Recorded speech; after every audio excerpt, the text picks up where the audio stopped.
পরিস্থিতি তো ভালো না। পরিস্থিতি কেমন? খুব ভালো। আজকে কিছু কথা বলবো আপনাদের সাথে, ইনশাআল্লাহ কথাগুলো শোনার পরে রাতে ঘুম হবে কিনা টেনশন আছে। ঠিক আছে?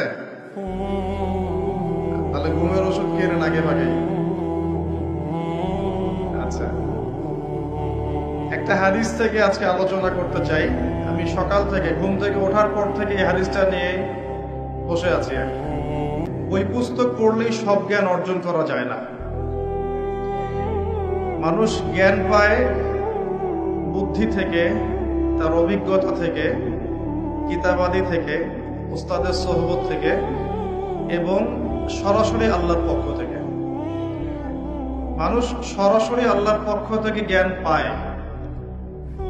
একটা হাদিস আপনি যেটা বুঝতে পারছেন, আরেকজন আলেম একই হাদিস থেকে আরো অনেক বেশি কিছু বুঝতে পারছেন। এমন হয় যারা উস্তাদ আছেন আমার কথাটা বুঝতে পারবেন। তো জ্ঞান এর চূড়ান্ত উৎস হচ্ছেন আল্লাহ রাব্বুল আলামিন। আল্লাহ পাকের পক্ষ থেকে জ্ঞান আসে এবং এই পৃথিবীর অন্যতম জ্ঞানী মানুষ খিদির আলাইহিস সালাম, যার সম্পর্কে আল্লাহ পাক সূরা কাহাফের মধ্যে বলেছেন যে সে ছিল আমার বান্দা। ফাওয়াজাদা আবদাম মিন ইবাদিনা, মূসা আলাইহিস সালাম আমার বান্দাদের মধ্যে একজন বান্দাকে পেলেন। মানে মূসা আলাইহিস সালাম খিদির আলাইহিস সালামকে পেলেন। ফাওয়াজাদা আবদাম মিন ইবাদিনা, এই খিজির সম্পর্কে আল্লাহ পাক বলছেন আতাইনাহু রাহমাতাম মিন ইনদিনা, খিজিরকে আমি আমার পক্ষ থেকে রহমত দিয়েছি। কি দিয়েছি?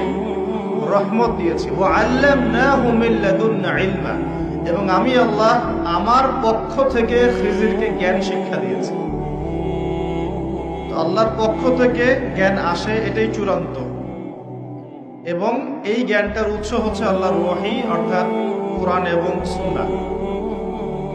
এখন এই কোরআন এবং সুন্নাহর জ্ঞানটা হচ্ছে একটা মহাসাগরের মতো।